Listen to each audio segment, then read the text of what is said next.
Hello, amazing learners. Have you ever thought there might be a secret code that makes talking about your stuff, like your toys or your family's things, way easier and a lot more fun? Well, guess what? Today we're going to become grammar detectives and crack that exact code. Okay, so let's start our first investigation. Look at this tiffin box. Looks yummy. But whose is it? We could say, this tiffin belongs to Jonky. But that sounds a little long, doesn't it? What if there's a secret, shorter way to say that? Any ideas? You got it. There totally is a shorter way. It's our secret code of belonging. And this little shortcut is going to make you sound like a grammar superstar. So, are you ready to crack this code with me? Let's do it. Right. So our first mission, detectives, is to figure out a super smart way to talk about who owns what. It's time to put on our thinking caps and find out whose is whose. Just imagine we're in our classroom, right? We could say, hey, the pen belongs to Rajat, and oh, the notebook belongs to Gary, and look, the colors belong to Sharu. Phew. That's a lot of words just to say who owns something, isn't it? Yeah, that is a whole lot of talking. It can get a little boring saying belongs to over and over and over again. Don't you just wish there was a faster, kind of magical way to say all this? Well, guess what? There is. Let me introduce you to the first part of our secret code. It's the magical apostrophe-s. It might be a tiny little mark, but believe me, it has a whole lot of power. Now, here's a big word, possession.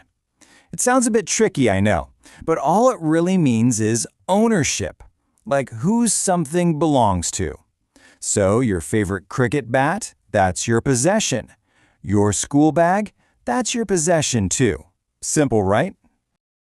And here is our secret code in action. Look at this. Instead of the long way, these toys belong to Sia, we can use our shortcut and just say, these are Sia's toys. See? It sounds so much quicker and cooler. This is why the code is so awesome. It makes our sentences short and stops us from repeating ourselves. So how does this magic actually work? It's as easy as 1, 2, 3, 4. Let's try it with our friend Rajat. First, who's the owner? That's Rajat. Second, we add our magic mark, the apostrophe-s. Third, what's the thing he owns? His pen.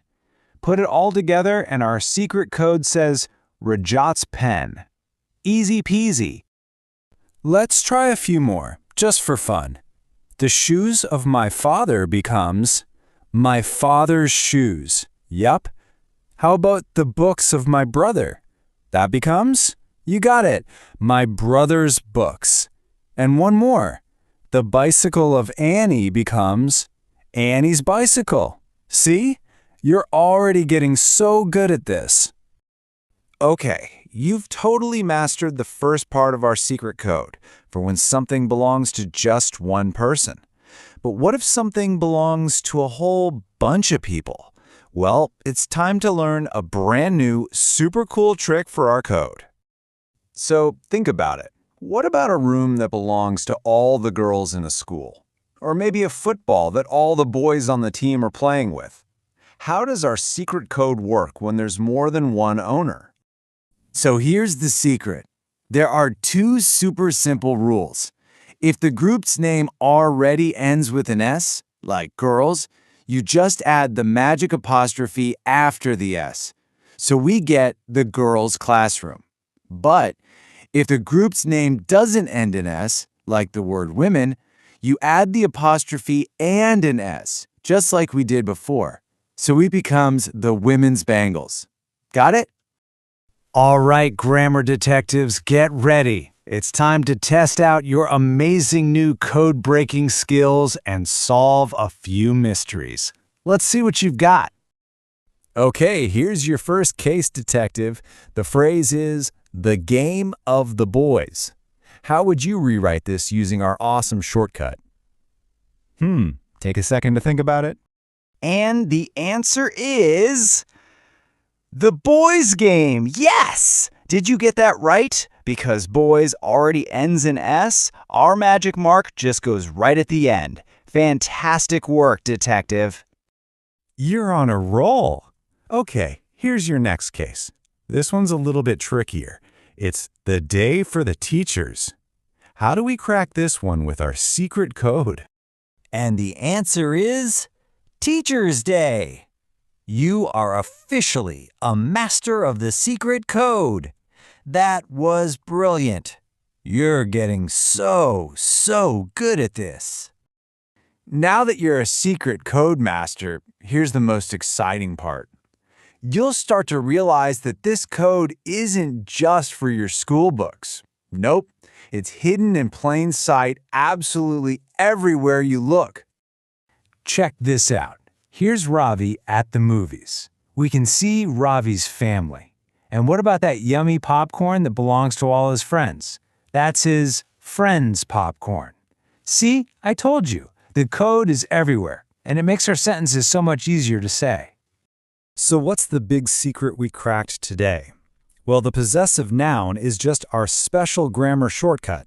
It's a really fast, really clever way to show who owns what, and it makes our sentences short, clear, and super smart.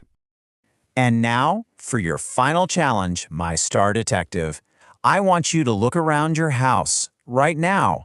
Can you find something that is your brother's, or maybe something that is your mother's? Go on, use your new skills and find the secret code of belonging all around you. Happy detecting!